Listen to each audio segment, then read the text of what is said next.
Doctor ইউনূসের মতো মামলার আসামিকে প্রধান চেয়ারে বসায় দাও, আর 2041 যারা ঘোষণা করছে ওদেরকে দিল্লি দাদার বাড়িতে পাঠায়া দাও।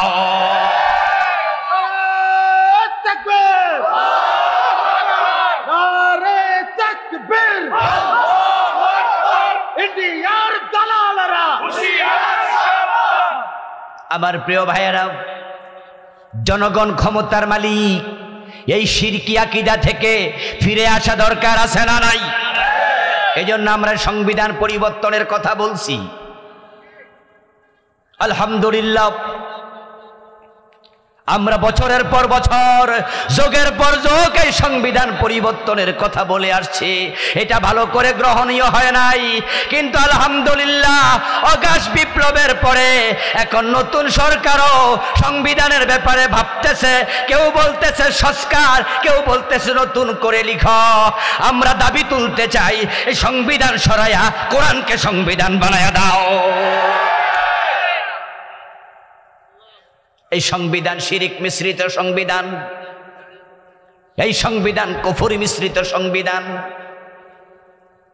আল্লাহ বলছে, ও নবী আপনি বলুন, কুল আপনি বলুন, আল্লাহুম্মা ও আল্লাহ মালিকাল মুলকি, রাজত্বের মালিক তুমি। আর মাইক হাতে নিয়ে নেতা কয় জনগণ, সাথে সাথে ঈমান শেষ।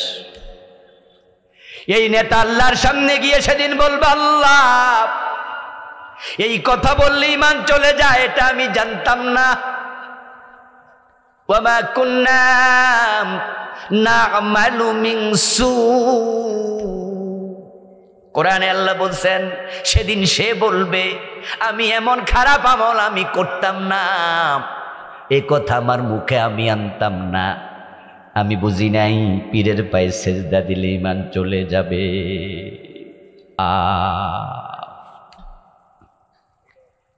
আমার রাসূল আদর্শ হয়ে তিনি আমাদের শিখাইছেন, লাউ কুনতু আমারা আহাদিকুম আন ইয়াসজুদা লি আহাদিন লা আমারতুন নিসা আন ইয়াসজুদনা লিআজওয়াজিহিন। যদি দুনিয়ার কোনো মানুষকে সেজদা করার জন্য আমি আল্লাহ অনুমতি, আমি রাসূল বলতাম, তাহলে আমি নারীদেরকে বলতাম স্বামীদেরকে সেজদা করো। কিন্তু আমি নবী মুহাম্মদ মানুষ হয়ে মানুষের সেজদা গ্রহণ করার অনুমতি কাউকে দেই নাই। রাসূলুল্লাহকে সেজদা করার জন্য সাহাবারা অনুমতি চেয়েছিলেন। একদিন প্রিয় নবীজি একটা উটের সামনে দাঁড়িয়েছিলেন। উটটা রাসূলুল্লাহ সাল্লাল্লাহু আলাইহি ওয়াসাল্লামের পায়ের সাথে ওই উটের মুখ লাগাইয়া গুনগুন শব্দ করছিল। প্রিয় নবীজি সাল্লাল্লাহু আলাইহি ওয়াসাল্লামের পায়ের সাথে যখন উট তার ঠোঁট লাগাইয়া দিল, তখন সাহাবারা বলছে, ইয়া রাসূলুল্লাহ, উট যদি আপনার কাছে এমন বিনয়ী হতে পারে, তাহলে আমরা আপনার কাছে কেন মাথা নত করব না? আমাদেরকে আপনি অনুমতি দিন। রাসূলুল্লাহ জবাব দেন, না না, ইবাদতের মালিক শুধু আল্লাহ। অথচ আমাদের বাংলাদেশে এই মসজিদে গিয়ে আল্লাহরে সেজদা দেয়, আবার দরবারে যাইয়া পীরের পায়ে সেজদা দেয়। এমন নামাজি 2-4 জন আছে না নাই? যেই লোকটা পীরের পায়ে সেজদা দিল, বলুন তো তার ঈমান আছে না শেষ? যে মাজারে সেজদা দিল সে মুমিন না মুশরিক? অথচ এই লোকটাই কিন্তু জুমার নামাজ পড়ছে, এই লোকটাই তার মা বাবার সেবা করছে, এই লোকটাই আবার ফকির গেলে তাকে ভিক্ষা দিচ্ছে। মনে মনে ভাবছে তার নামাজ, তার রোজা তাকে জান্নাতে নিয়ে যাবে। কিন্তু যেই লোকটা ঈমান হারাইয়া ফেলছে, যার ঈমান নাই, তার নেকামল আর একটাও কবুল হয় না। যখন কোনো মানুষের ঈমান চলে যায়, তখন তার বাকি জীবনটা সব বরবাদ। ঈমান হলো একের মতো, নেক আমল হলো তার ডান পাশে শূন্যের মতো। একের ডানে যদি একটা শূন্য দেন কত হবে? সবাই বলুন।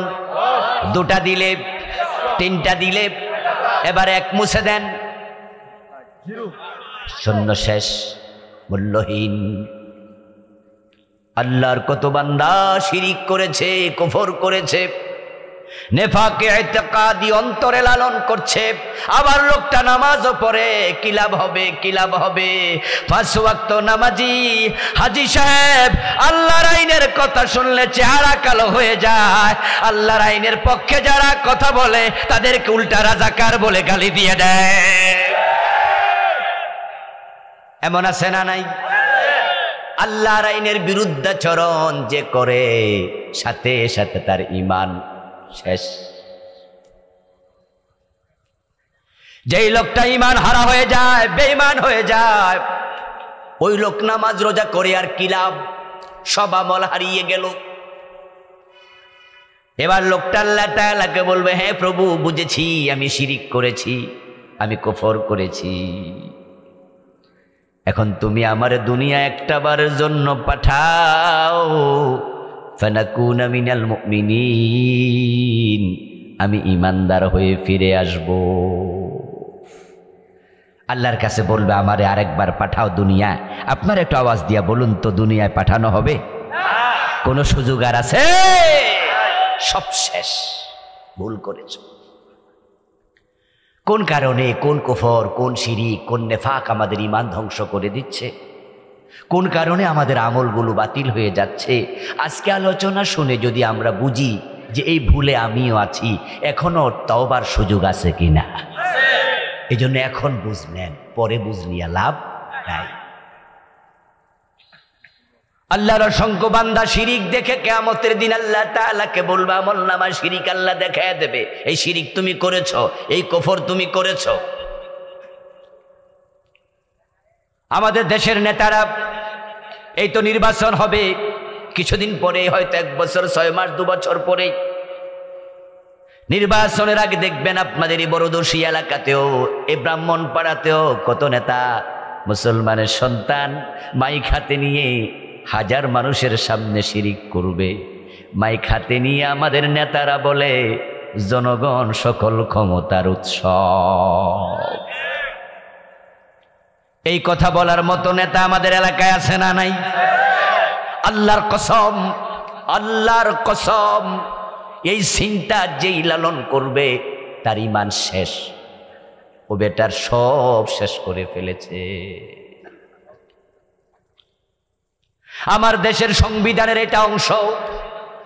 ডক্টর কামাল যখন সংবিধান লেখে তখন সাবরেন্টির মালিক জনগণকে বানাইছে, সার্বভৌমত্বের মালিক মানুষ জনগণ, জনগণ ক্ষমতার মালিক, জনগণ ক্ষমতার উৎস, এটা আমার সংবিধানে লেখা। অথচ আল্লাহর কোরআনে আল্লাহ তাআলা বারবার বলেছেন ক্ষমতার মালিককে, আন্নাল কুওয়াতা লিল্লাহি জামিয়া, নিশ্চয় সব ক্ষমতার উৎস হলেন আল্লাহ। তাবারাকাল্লাযী বিয়াদিহিল মুলক, বরকতময় সে আল্লাহ যার হাতে রাজত্ব। রাজত্ব কার? কুলিল্লাহুম্মা মালিকাল মুলক, আপনি বলুন, ও আল্লাহ তুমি হচ্ছে রাজত্বের মালিক। রাজত্বের মালিক কে? বলতেছেন কে? আর সংবিধান বলছে কি? আমার নেতা বলতেছে কি? জনগণ নাকি মালিক? তুতিল মুলকা মান তাশা ওয়া তানজিউল মুলকা মিম্মান তাশা, তুমি যাকে চাও ক্ষমতা দাও, যাকে চাও আবার ক্ষমতা কেড়ে নিয়ে কাঙ্গাল বানায়া দাও। তুমি চাইলে ডক্টর ইউনূসের মতো মামলার আসামিকে প্রধান চেয়ারে বসায়া দাও, আর 2041 যারা ঘোষণা করছে ওদেরকে দিল্লি দাদার বাড়িতে পাঠায়া দাও।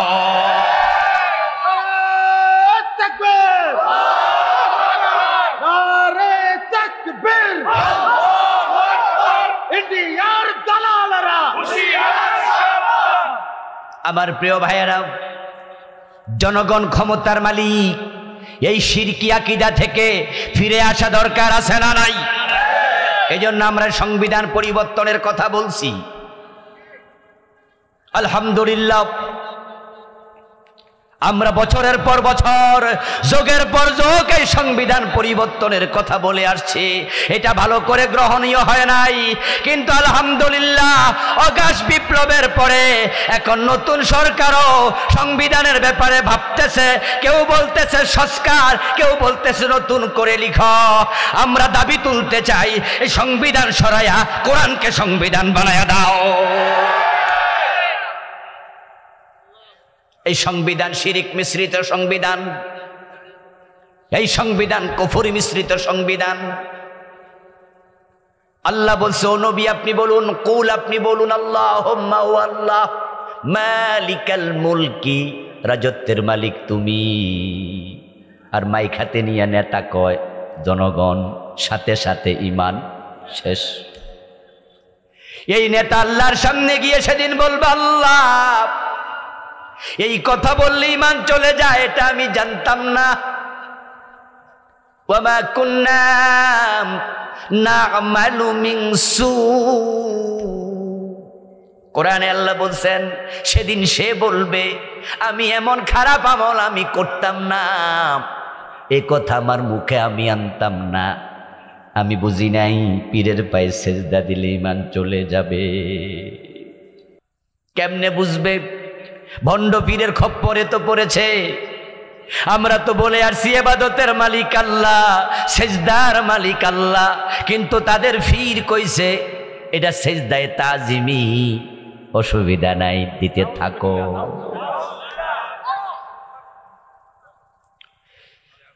ওরা আমাদের কথাকে বলে শরীয়তের মৌলবী বোঝে না। শরীয়তে মানুষের সেজদা দেয়া যায় না, মারেফতে নাকি দেয়া যায়। আমি বলি যেই মারেফত মানুষের সেজদা দিতে শিখায়, এটা মারেফত না, এটা হলো মরার ফত। মারেফত না মরার ফত? ওখানে গেছে ঈমান মরছে, এটার নাম তারা বানাইছে সেজদায়ে তাজিমি। ও প্রিয় ভাইয়েরা আমার, তারা যুক্তি দেয় যদি ফেরেশতারা নবী আদম আলাইহিস সালামকে সেজদা দিতে পারে, ফেরেশতাদের ঈমান না যায়, তারা মুশরিক না হয়, তাহলে পীরকে সেজদা দিলে মুশরিক হবা কেন? বরং আবুল কালাম আজাদ বাশারেরা এটা বোঝে না। তারা শরীয়তের হুজুর, 30,000 জাহেরি, 70,000 বাতেনি। এমন একটা কথা আমাদের সমাজে আছে না নাই? এই কথাগুলো আমাদেরকে বিভ্রান্ত করে ফেলছে, শেষ করে দিচ্ছে। জাহেরি মানে কি? প্রকাশ্য। বাতিনি মানে অপ্রকাশ্য। আচ্ছা, যে 70,000 বাতিনি, তো বাতিনি যদি হয় হেরা জানলো কেমন? কি ফেস লাগে জানা? যদি এটা বাতিনি হয়, তো বাতিনি হতো তো হেরার কাছেও বাতিনি। হেরারা কি বাতিনিটা জানা লাইছে? তো যেটা জানা লাইছে এটা বাতিনি আসেনি, জহেরি হয়ে গেছে না? আমার দোস্ত, আপনাদের মনে প্রশ্ন আসতে পারে, আদম আলাইহিস সালামকে ফেরেশতারা সেজদা করলো, তাহলে শিরিক হলো না কেন? তার উত্তর হলো, আদম আলাইহিস সালামকে সেজদা করার জন্য ফেরেশতাদেরকে অর্ডার করেছেন কে? তো পীর সাহেব যে সেজদা নিল, হেরে সেজদা দিতে আল্লাহ কই কইছে হেরা দেখাক।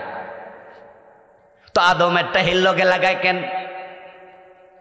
আদম আলাইহিস সালামকে সেজদা করার জন্য আল্লাহ অর্ডার দিছে, ফেরেশতারা সেজদা দিয়েছে, অর্ডার সেখানে শেষ। নবী আদমের সময় ভাই বোনে বিবাহ জায়েজ ছিল, ঠিক না? এখন ওই দলিল দিয়ে যদি পীর সাহেব তার বোনের বিয়ে করে, মানুষ পিটাইব না?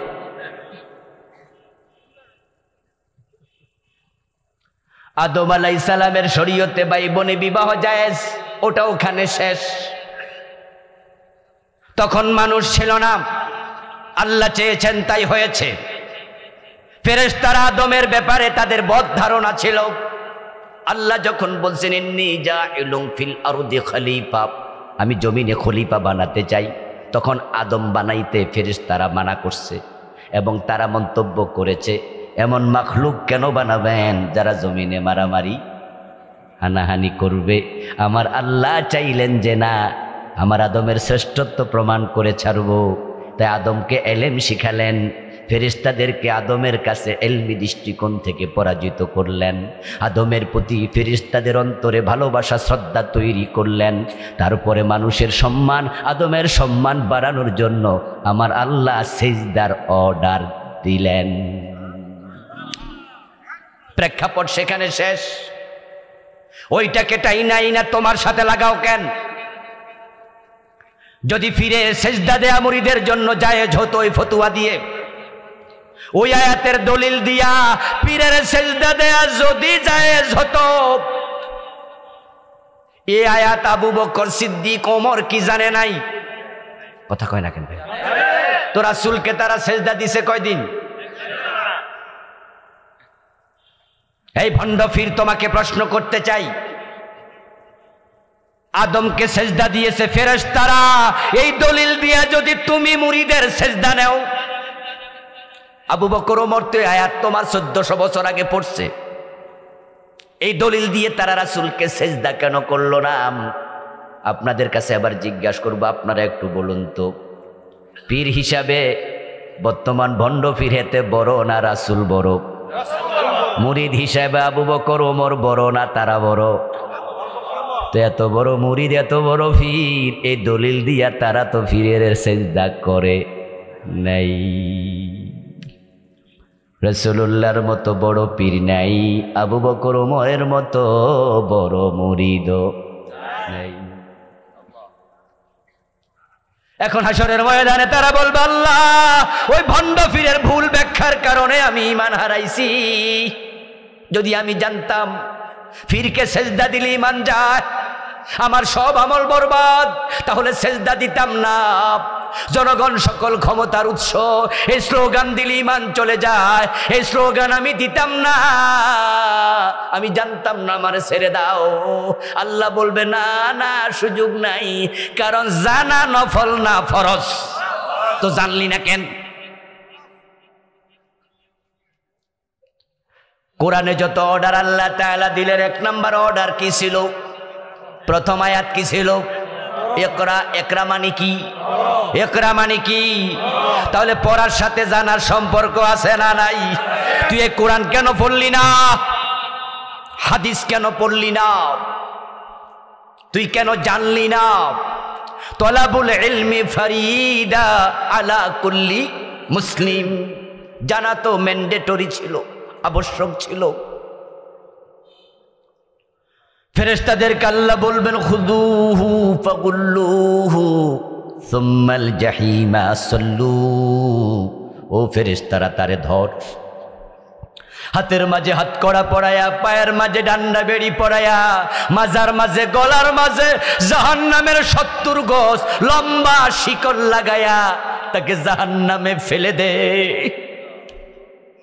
সেদিন বুঝে লাভ নাই, কিন্তু আজকে বুঝলে অনেক লাভ। 100 জন খুন করার পরে তাওবা করে জান্নাত পাইছে, এমন হাদিস আছে না নাই? তা আপনি যদি বুঝেন যে আপনার ভুল আছে, তাওবার সুযোগ এখনো আছে। যেই কারণে মানুষের আমল কবুল হবে না, সে কারণ হলো 2টি। ওই 2টি কারণ, একটা হলো হারাম খাইলে, আর একটা হলো বেদাতের সাথে জড়িত হলে। যেই কারণে ঈমান চলে যায়, সে কারণ হলো 3টি। একটা হলো কুফর, দ্বিতীয়টা শিরিক, 3 নাম্বার নেফাক। এই 5 কারণে মানুষ ব্যর্থ হবে, জাহান্নামী হবে। এবার বলুন তো, হারাম খায় এমন লোক আজকের মাহফিলেও আছে না নাই? হারাম খাইলে আমল কবুল হওয়া বন্ধ।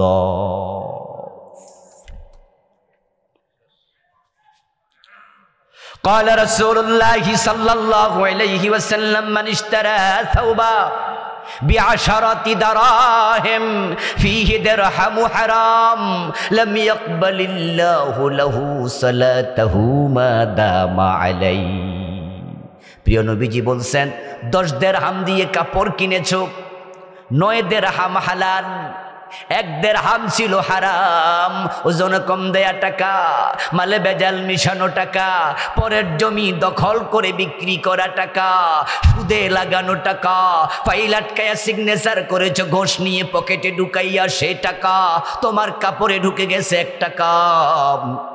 নবী মুহাম্মদ বলেন সে কাপড় পরে লক্ষ রাকাত নামাজ পড়েছো, 1 রাকাত আর কবুল হবে না। ডাইরেক্ট সুদের টাকায় ঘোষের টাকায় যায় নামাজ কিনা ওই যায় নামাজে খাড়াইয়া নামাজ পড়ে এমন লোক আছে। সিনেমা কইরা টাকা কামাইছে, হে নায়িকা আবার হজে গেছে সিনেমার টাকা দিয়া। সিনেমার নায়িকা হজ করছে এমন নায়িকা আসেনি? অনেক নায়িকা। আমাদের মৌসুমী ম্যাডামও নাকি আলহাজ, উনি হজ করছে। কিছুদিন আগে দেখলাম যে টেলিভিশন সাক্ষাৎকারে ওনাকে সাংবাদিক প্রশ্ন করছে যে আপনার শেষ কয়টা ইচ্ছার কথা বলুন। উনি বলছে তাহলে শেষ কথা বলবো আমার ইচ্ছা। সাংবাদিক আবার বলতেছে আমার ভিডিওটা অন করা আছে, আমি থাকবো না।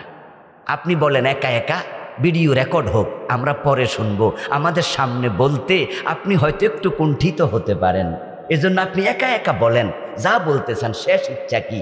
উনি বলছে আমার শেষ ইচ্ছা হলো আমার মৃত্যুর পর যেন কেউ আমার চেহারা না দেখে। উনি বাবারে কত বড় আল্লাহর ওলি! জীবিত অবস্থায় পুরা শরীর দেখায়, মরার পরে চেহারা যেন না দেখে। কনসেপশনের ভুলটা কোথায়? কনসেপশনের ভুলটা কোথায়? এই মহিলা আল্লাহকে ভয় যদি না করত, বিশ্বাস না করত, আখিরাতে জান্নাত জাহান্নাম আছে এই চিন্তা না থাকতো, তাহলে এই কথাটা বলতো না। চিন্তা আছে কিন্তু চিন্তার মাঝে ভুল ঢুকেছে। ও বেটি, মরার পরে পর্দা ফরজ না, মরার পরে তোরে দেখা অন্যের জন্য হারাম, তোর আর হুকুম থাকে না, তোর শরীয়ত মরার আগেই, ঠিক কিনা? আমরা যখন মরে যাই তখন আমাদের দায়িত্ব শেষ। এখন আমারে গোসল দেয়া, আমার জানাজার নামাজ পড়া, আমারে কাপন দাপন করা, এগুলোকে আমার দায়িত্ব না জীবিতদের? আমার দায়িত্ব শেষ, আমার কাজ শেষ।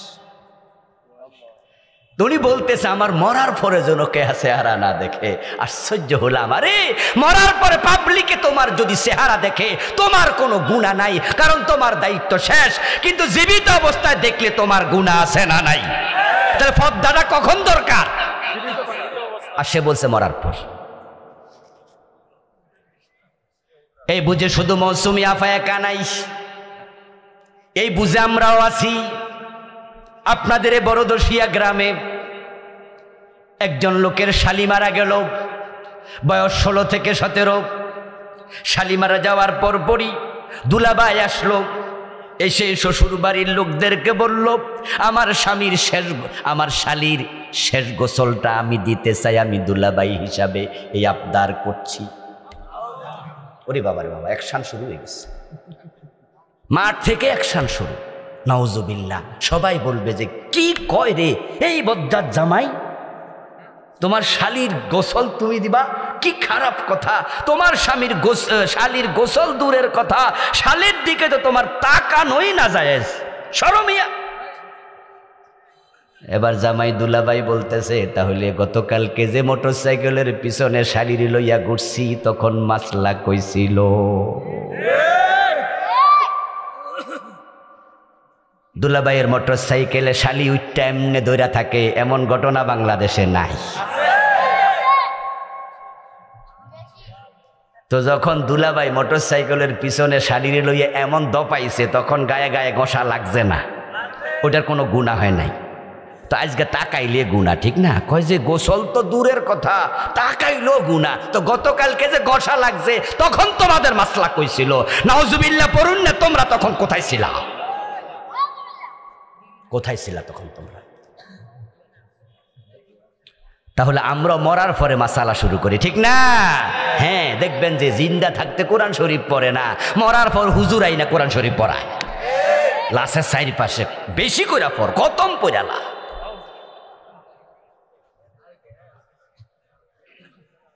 আমার প্রিয় ভাইয়েরা, আল্লাহর কাছে সেদিন বলবেন কোনো লাভ নাই। হারাম খাইতে খাইতে মরলেন, আপনার আমল কবুল হওয়া বন্ধ। হারামের ভিতরে হারাম ঢুকেছে কাপড়ে, নামাজ হবে না। প্রিয় নবীজি যাকারার রাজুলা একজন ব্যক্তির কথা স্মরণ করলেন, ইউতিলুস সাফারা, বললেন সে লম্বা সফর করে মক্কা এসেছে। কাতার থেকে, দুবাই থেকে, ইয়ামান, সিরিয়া থেকে 500 মাইল গোড়ায় চড়ে, ওটে চড়ে, পায়ে হেঁটে এসেছে আল্লাহর ঘরের সামনে। আসা আকবরা, তার মাথার চুলগুলো এলোমেলো, তার গায়ের মাঝে ধুলিবালি।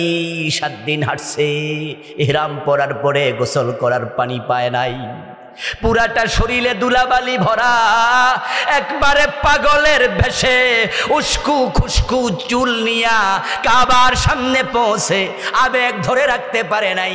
ইয়ামুদ্দু ইয়াদাইহি ইলাস সামা, আকাশের দিকে 2 হাত তুলে বলে, ইয়া রব্বি ইয়া রব্বি ইয়া রব, ও আমার আল্লাহ, এমন জায়গায় দাঁড়াইছি যেখানে কত নবীর পায়ের ধুলা লেগে আছে, তুমি আমারে মাফ করে দাও, আমারে তুমি এটা দাও, আমারে ওইটা দাও। আমার বাবা দোয়া চেয়েছে, মা 5জন বন্ধু বান্ধব আসার সময় দোয়া চাইছে, আল্লাহ তাদের দোয়া কবুল করো। মনে মনে ভাবে এখানের দোয়া আল্লাহ ফেরাবে না। অথচ রাসূল বলেন, মাতামুহু হারামুন ওয়া মাশরাবুহু হারাম ওয়া মালবাসুহু হারাম ওয়া গুযিয়া বিল হারাম, তার পেটে হারাম, তার কাপড়ে হারাম, তার মাংসে রক্তে হারাম। সে যে বিদ্যুতের বিল দিছে, পানি খাইছে, ওই বিদ্যুতের বিলটাও ছিল হারাম। কাবার ভিতরে ঢুকে দোয়া করুক, ফান্না ইউস্তাজাবু লিযালিক, হারাম খাইলে দোয়া কবুল হবে না।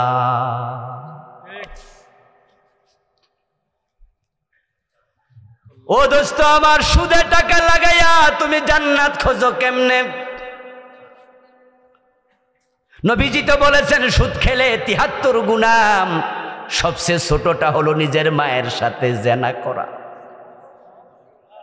এই অবস্থায় তোমার যদি মৃত্যু হয়, যে তোমার টাকা সুদে লাগানো, তুমি তো মায়ের সাথে জিনা করা অবস্থায় মৃত্যুবরণ করছো। হাদিসে আছে, মান আকালা দিরহাম রিবা ওয়া হুয়া ইয়ালাম আন্নাহু আশাদ্দু মিন 36 জিনা, যে ব্যক্তি জেনে শুনে 1 টাকা সুদ খায়, তার আমল নামায় 36 বার জিনার গুনাহ লিখে দেয়া হয়। যে ব্যক্তি একদিনে 100 টাকা সুদ খায়, তার আমল নামায় 3600 বার জিনার গুনাহ হয় লেখা। একদিনে মিনিট আছে কয়টা? 24 এর 60 দিয়া পূরণ দেন, 1440। একদিনে 1440 মিনিট, প্রতি মিনিটে একবার জিনা করলে জিনা হতো 1440 বার, আর 100 টাকা সুদ খেলে জিনা হয় 3600 বার। তুমি 1 মিনিটে 2 থেকে 3 বার জিনার গুনাহগার হও। এর মানে দাঁড়ালো, যে সুদ খায় সে যখন নামাজে দাঁড়ায় তখনও তার আমল নামায় জিনার গুনাহ ঢোকে।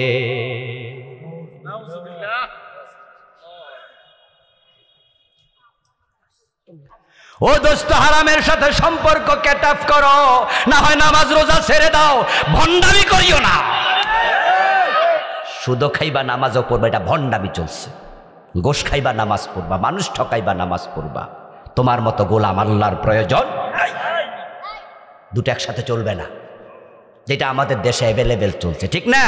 চলছে মানে অফিসে যাইয়া একবারে দাড়িওয়ালা টুপিওয়ালা অফিসার টুপি মাথায় গোশ খায়, দাড়ি মুখে গোশ খায়। গোশ খাইতে খাইতে খাইতে খাইতে আজান আসছে কানে, হাইয়া আলাস সালাহ, জোহরের টাইম হইছে। ক্লায়েন্টকে তখন বলে, এই মিয়া দিলে তাড়াতাড়ি দেন, মসজিদে যাবো। বাহ, কত বড় আল্লাহর ওলি! গোশের টাকা পকেটে নিয়া মসজিদে দাঁড়াইছে। আল্লাহু আকবার, ইয়্যাকা না'বুদু ওয়া ইয়্যাকা নাস্তাঈন। আল্লাহরে কইতাছে, আল্লাহ আপনার গোলাম আমি। আল্লাহ কয়, গোলাম পকেটে এসব কি লইয়া মসজিদে ঢুকছে? ভণ্ডামি ছেড়ে দাও। আল্লাহর সাথে ভণ্ডামি করে পার পাওয়া যাবে না।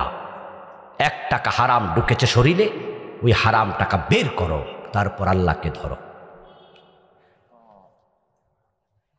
রাসূলুল্লাহ সাল্লাল্লাহু আলাইহি ওয়াসাল্লাম বলেন ইন্নাল্লাহা লা ইয়াকবালু লিসাহিবি বিদআতিন সাওমান ওয়ালা সালাতান ওয়ালা হাজ্জান ওয়ালা উমরাতান ওয়ালা সারফান ওয়ালা আদলা ওয়া ইয়াখরুজু মিনাদ-দীন কামা তাখরুজু শাওরাতু মিনাল আজীন। রাসূলুল্লাহ বলেন যে ব্যক্তি বেদাতি হয়ে যায় তার নামাজ রোজা হজ যাকাত ভালো কোনো ইবাদত আল্লাহ কবুল করে না। বেদাতি দিন থেকে এমন ভাবে বেরিয়ে যায় খামির থেকে চুল টানলে চুল যেমনে বেরিয়ে যায়। আমাদের দেশে বেদাত আছে না নাই? বেদাতের সাথে জড়িত আছেন এমন লোক আজকেও 2-4 জন আছে না নাই? হ্যাঁ, বেদাতের সাথে জড়িত আছে যারা, তারা বড় মজা নেয়, কারণ বেদাতকে খুব ভালো কইরা মজা কইরা আমল করে, দলিল দেয়, দলিল না পাইলে শেষ পর্যন্ত কয় অসুবিধা কি, যুক্তি দেয়।